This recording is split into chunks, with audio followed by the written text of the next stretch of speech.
大家好，歡迎翻到 Leo Education Channel。今日想同大家講一個最近教育界幾重要嘅消息，就係如果你嘅小朋友準備考曼城嘅 Trafford Grammar School 11+，或者你本身都關心英國 Grammar School 嘅入學試，咁呢條片你一定要睇到尾，因為 Trafford School Grammar School Consortium 最近公佈咗，可以話係近年最大嘅11+改革之一。今次受影響嘅學校有5間。Altrincham Grammar School for Boys, Altrincham Grammar School for Girls, Sale Grammar School, Tresford Grammar School 同埋 Erstham Grammar School。即係話，如果你嘅小朋友想申請呢幾間嘅 Trafford Grammar School 嘅話，咁之後嗰個 entrance test 咧會有好幾個好重要嘅改變。首先，第一個改變就係考試嘅 provider 會由原本嘅 GL Assessment 轉咗去 FSCE， 全名係 Future Stories Community Enterprise。咁好多家長就會問啦，轉 provider 即係有咩咁大件事啊？其實 provider 一轉嘅話，佢嘅考試方向啦、題型設計、考察重點都有可能唔同，所以家長唔可以再用舊有嘅 GL Assessment 嘅思維去準備未來嘅 Trafford 11+。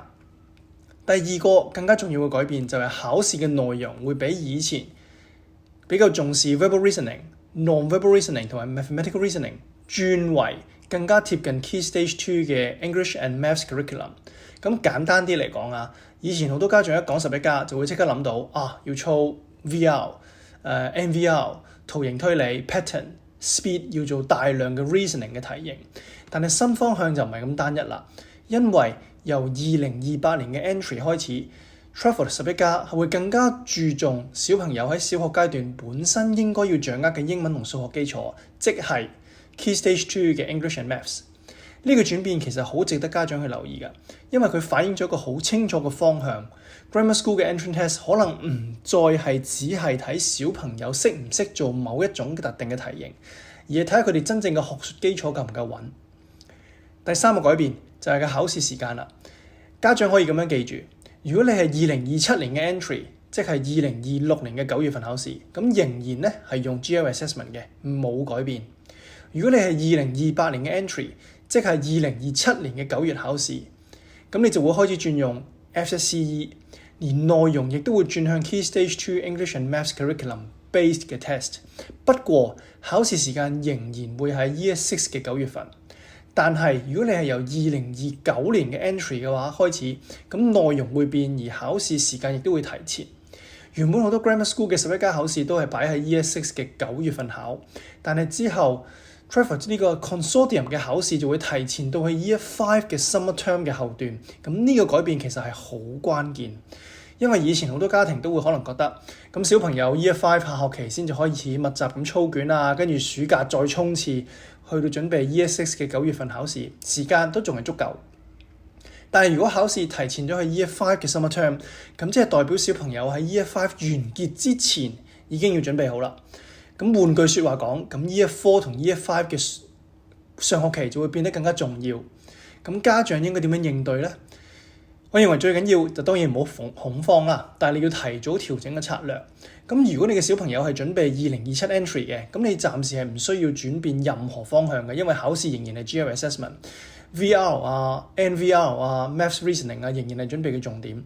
但係如果你嘅小朋友係準備2028嘅 entry， 咁你就要開始留意 FSCE 呢個新嘅格式，唔好再依賴一啲舊有嘅 GL 題型。你要慢慢將佢準備嘅重點轉去英文同數學本身嘅基礎能力，即係包括閱讀理解、vocabulary、grammar， 數學方面要 arithmetic、word problems 同埋數學應用題。咁如果你嘅小朋友係準備2029年嘅 entry 或者之後嘅話，咁我更加會建議你要早啲去規劃。Year 4要開始打好英文閱讀同埋數學基礎，跟住 Year 5上學期做一次比較完整嘅診斷，即係 diagnostic assessment， 睇下小朋友嘅弱項喺邊。而去到 Year 5嘅 spring term 前後，你就要開始進入更加有系統嘅考試訓練，千祈唔好等到 Year 5 summer term 先開始，因為到時候已經差唔多要考試啦。咁新方向考試之下，準備嘅重點應該係咩呢？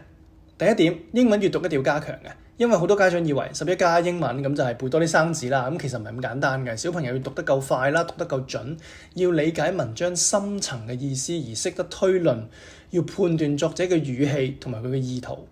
第二，數學概念要夠穩，因為考試會更加貼近 Key Stage 2嘅 curriculum， 咁小朋友就唔可以淨係靠一啲 shortcut 或者 tricks， 佢要真係明白，例如 fraction、decimals、percentage、ratio、geometry、world problems， 仲要識得處理一啲 multi-steps 嘅 questions。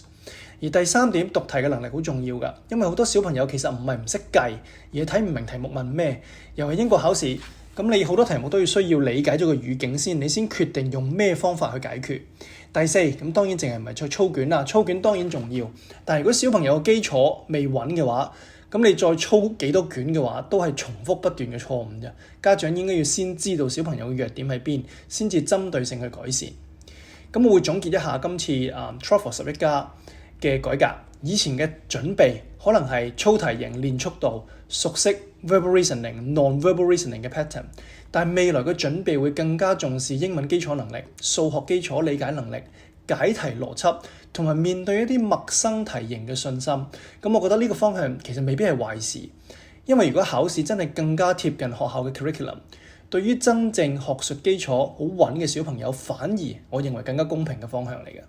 當然準備仍然重要，但係準備嘅方法要更加長線、更加紮實，而唔係最後幾個月瘋狂咁去操題目。所以如果你小朋友未來嘅目標係 Bradford Grammar School， 咁家長要做嘅第一步唔係即刻買一大堆練習卷，而係你要問自己3個問題。第一，